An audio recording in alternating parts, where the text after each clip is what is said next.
आइए देखते हैं परजीवी जंतु या ट्रांसजेनिक एनिमल क्या है, हम किसे कहते हैं, इससे हमें क्या लाभ है और सबसे पहले कौन सा ट्रांसजेनिक एनिमल बनाया गया, इन सारी चीज़ों के बारे में जानेंगे हम। देखिए, ट्रांसजेनिक का मतलब होता है परजीवी जंतु। जब हम किसी भी जंतु को या जीवधारी का जो भी जेनेटिक मटेरियल है उसको हम मैनिपुलेट कर देते हैं जेनेटिक इंजीनियरिंग के थ्रू, तो उसे हम जो जीव बनता है, जो जीवधारी बनता है, उसे हम ट्रांसजेनिक जीव कहते हैं। या दूसरे शब्दों में हम ये कहें कि they have Altered DNA with foreign DNA inserts. यानी जब हम दूसरे शब्दों में सपोज कर लीजिए कि फॉरेन जीन हम ले रहे हैं, फॉरेन जीन, और इसको क्या किया हमने, ट्रांसफर कर दिया, किसी एनिमल में।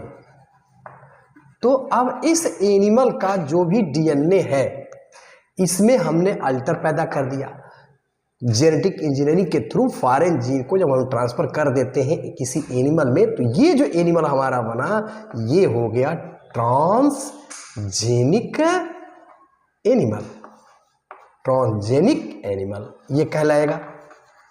ठीक है, कहने का मतलब ये है कि जेनेटिक इंजीनियरिंग के थ्रू जब हम किसी जीव के डीएनए को अल्टर कर देते हैं, मैनिपुलेट कर देते हैं, उसके अंदर कोई चीज़ इंसर्ट कर देते हैं, तो उसके जीन में चेंजेस जब आते हैं तो इस प्रकार का जो जीव बनता है वो ट्रांसजेनिक एनिमल या प्लांट्स या जीवधारी कहलाता है। अब हम लोग यह देखेंगे कि सबसे पहले ये ट्रांसजेनिक एनिमल पे काम किसने किया।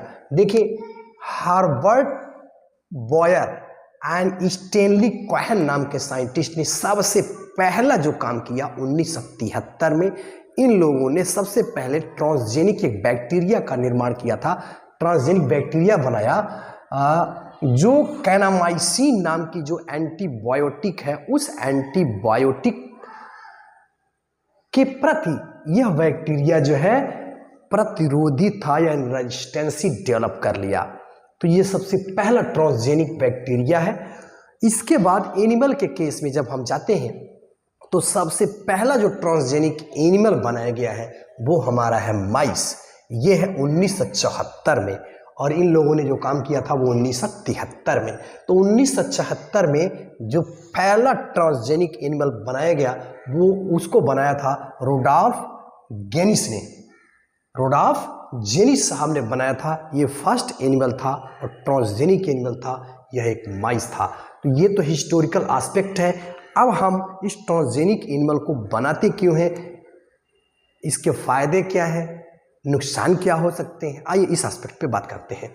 सबसे पहली बात हम देखते हैं कि इसका फ़ायदा ये है कि to understand normal physiology and development, यानी किसी भी जीवधारी के नॉर्मल जो फिजियोलॉजी है, उसकी भौतिकी या जो उसका डेवलपमेंट है, उसका विकास किस तरह से हो रहा है, उसका अध्ययन करने के लिए हम फॉरेन जीन इंसर्ट करते हैं किसी एनिमल के अंदर और उसकी स्टडी करते हैं कि उस जीन का क्या इफेक्ट उसके ऊपर पड़ रहा है। तो ये पहला काम है।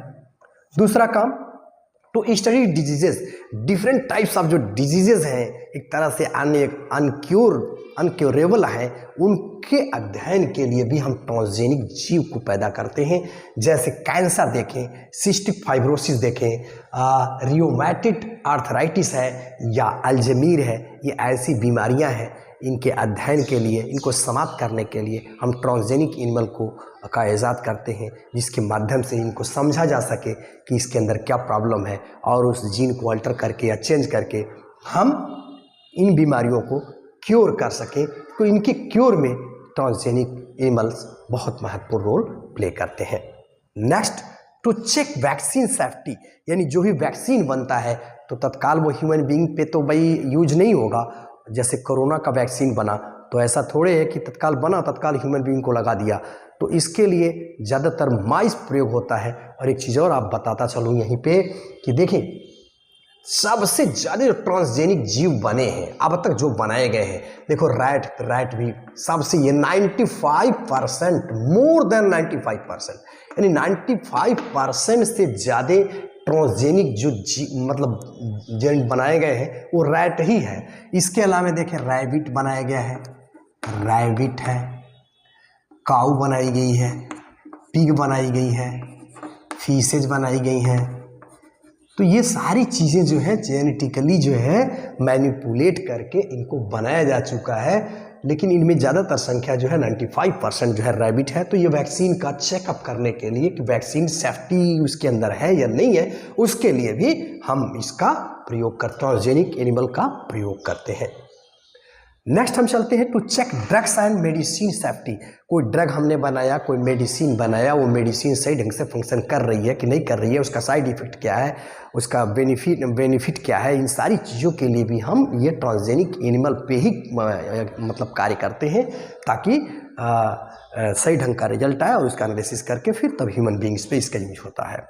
नेक्स्ट केमिकल सेफ्टी, यानी बहुत से ऐसे केमिकल हैं, वो केमिकल उनका साइड इफ़ेक्ट क्या है, वो सूटेबल है कि नॉन सूटेबल है, इसके टेस्ट के लिए भी ट्रांसजेनिक एनिमल का यूज करते हैं। और वेरी इंपॉर्टेंट लास्ट जो हमारा है, टू मेक बायोलॉजिकल प्रोडक्ट्स, यानी मनुष्य अपने फ़ायदे के लिए different types of biological product को बनाता है इस ट्रांसजेनिक एनिमल के थ्रू। देखिए सबसे पहली बात इसमें हम आते हैं ह्यूमन प्रोटीन। एक ह्यूमन प्रोटीन बनाया जाता है, जैसे अल्फा-1 एंटीट्रिप्सिन, ये अल्फा-1 एंटीट्रिप्सिन बनाया गया है। ये एम्फाइसीमा के इलाज में काफ़ी महत्वपूर्ण रोल प्ले करता है। तो ये ट्रांसजेनिक एनिमल के थ्रू बनाया गया है।